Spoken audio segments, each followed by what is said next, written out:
Good morning प्यारे बच्चों। आज की डिजिटल क्लास में आप सबका स्वागत है। आज के वीडियो में हम सीखेंगे हिंदी कक्षा 7 द्वितीय सत्र का पाठ नंबर 10। पाठ का नाम है अंदाज अपना अपना। यानी अंदाज अपना अपना यानी सबका अलग अलग अंदाज होता है, सबका अलग अलग सोचने का तरीका होता है। एक ही जगह है, हम अलग अलग व्यक्ति इकट्ठे हो गए और कोई एक बात के विषय में हमको सोचने के लिए कहेंगे और हमारे विचार प्रकट करने के लिए कहेंगे, तो उसी वस्तु के लिए हम सबका विचार अलग अलग है। इसलिए हम कहते हैं कि अंदाज अपना अपना। किसी भी विषय के संबंध में तर्कपूर्ण सोचना या चिंतन करना, मनन करते हुए अपनी बात को प्रकट करना तार्किक चिंतन कहलाता है। तार्किक चिंतन यानी हम कोई विषय के संबंध में अपने को सोचे समझे और फिर उस विषय के संबंध में अपने विचार व्यक्त करें। तार्किक चिंतन वैज्ञानिक अभिगम पर आधारित व्यक्ति को सोच विचार करने की मानसिक प्रक्रिया है।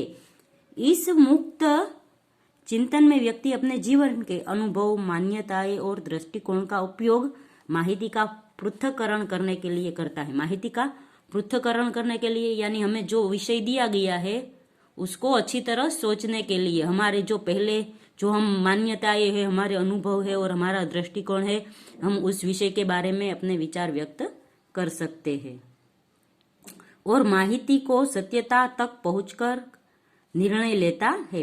प्रस्तुत इकाई में तार्किक चिंतन के बहुआयामी यानी बहुत अलग अलग दिशाओं का सोच का विकास विस्तार हो, ऐसी वैविध्यपूर्ण कुछ अभ्यास रखे गए हैं।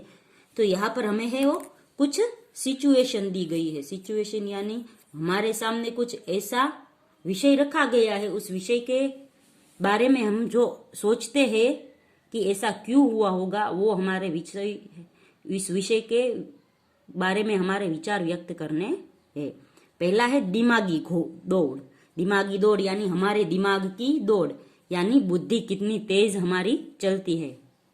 भावेश भाई वकील है। वह अपनी पत्नी लीना और पुत्र व्रज के साथ सूरत में रहते हैं।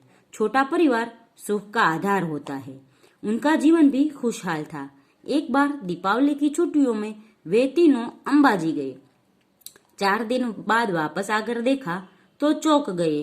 उन्होंने देखा कि घर के बाहर जो बगीचा है उसके पेड़ पौधों के कई फूल पत्ते झड़ गए हैं। घर के अंदर जाकर देखा तो पूरा कमरा धूल से खराब हो गया था। दीवार पर की लीना और व्रज की तस्वीरें भी नीचे गिर गई थी और टूट गई थी। नन्हे बच्चों, ऐसा क्यों हुआ होगा? वे समझ नहीं पाए। आप बड़े अक्लमंद हैं, आप ही उन्हें बताइए। तो ये भावेश भाई है, उसके घर में ऐसा माहौल कैसे हुआ कि व्रज और लीना की तस्वीरें नीचे गिर गई और टूट गई, फिर सारा कमरा धूल धूल हो गया, वस्तुएं इधर उधर बिखर गई, ऐसा क्यों हुआ होगा? तो इस बारे में सब बच्चों की सोच अलग अलग होती है। ऐसे ही कुछ सोचे मैंने रखी है, उसमें से आप भी ऐसा ही कुछ सोचते होंगे। तो भावेश भाई के घर की हालत देखकर लगता है कि बाहर जोर की आंधी आई होगी। कुछ बच्चे ऐसे सोचेंगे कि बाहर जोर की आंधी आई होगी, कुछ कहेंगे वेंटिलेशन से हवा के साथ धूल भी घर में आई होगी, फिर भूकंप का हल्का झटका आया होगा या खिड़की खुली रह गई होगी, दरवाजा खुला रह गया होगा, चोर आया होगा और जल्दबाजी में कुछ चुरा कर चला गया होगा, बड़े चूहों ने अंदर घुसकर शरारत की होगी। तो हम ऐसा सोच सकते हैं कि भावेश भाई के घर की हालत ऐसी क्यों हुई होगी। इसके अलावा भी आप कुछ और भी सोच सकते हैं, तो वो लिख सकते हैं। दूसरा है परेश भाई किसान है।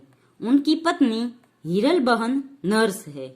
एक दिन सुबह सुबह हिरल बहन ने पानी के नल के नीचे जल्दबाजी में एक मटका रखा। बाद में नल चालू किया और रसोई घर में चाय बनाने चली गई। चाय बनाने के बाद जब वापस आकर देखा तो मटका खाली था, उसमें पानी नहीं था। हिरल बहन अपने आप पर हंसने लगी। मेरे समझदार दोस्त, अब आप ही बताइए कि ऐसा क्यों हुआ होगा। तो हिरल बहन ने नल के नीचे मटका रखा तो मटका खाली क्यों रह गया होगा। तो इसके बारे में हम कई चीजें सोच सकते हैं।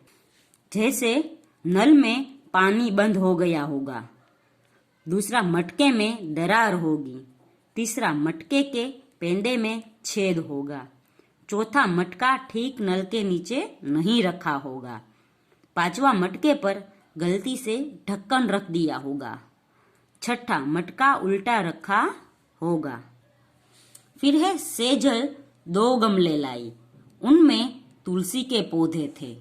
दोनों पौधे लंबाई, चौड़ाई और ऊंचाई में एक समान ही थे। 1 महीने के बाद दूसरे गमले का पौधा बड़ा हो गया, जबकि पहले गमले का पौधा अब भी इतना ही था जितना 1 महीने पहले। तो तुलसी सेजल है वो 2 गमले लाई, उसमें 2 तुलसी के पौधे रखे, पर दोनों पौधों में अलग अलग हुआ कि पहला पौधा वैसा ही रहा, दूसरा पौधा बढ़ गया। तो ऐसा क्यों हुआ होगा। तो ऐसा इसलिए हुआ होगा कि वह पौधा प्लास्टिक का या नकली होगा। दूसरा, उसमें पानी की कमी होगी। तीसरा, उसे जरूरी हवा और प्रकाश नहीं मिले होंगे। चौथा, किसी ने पौधे को काट दिया होगा। पांचवा, पौधे के गमले से मिट्टी निकाल दी होगी। छठा, गमले में उचित खाद नहीं डाली होगी। तो बच्चों, आज के वीडियो में यहाँ तक का पाठ सीखेंगे, अगले वीडियो में इसके आगे का पाठ सीखेंगे।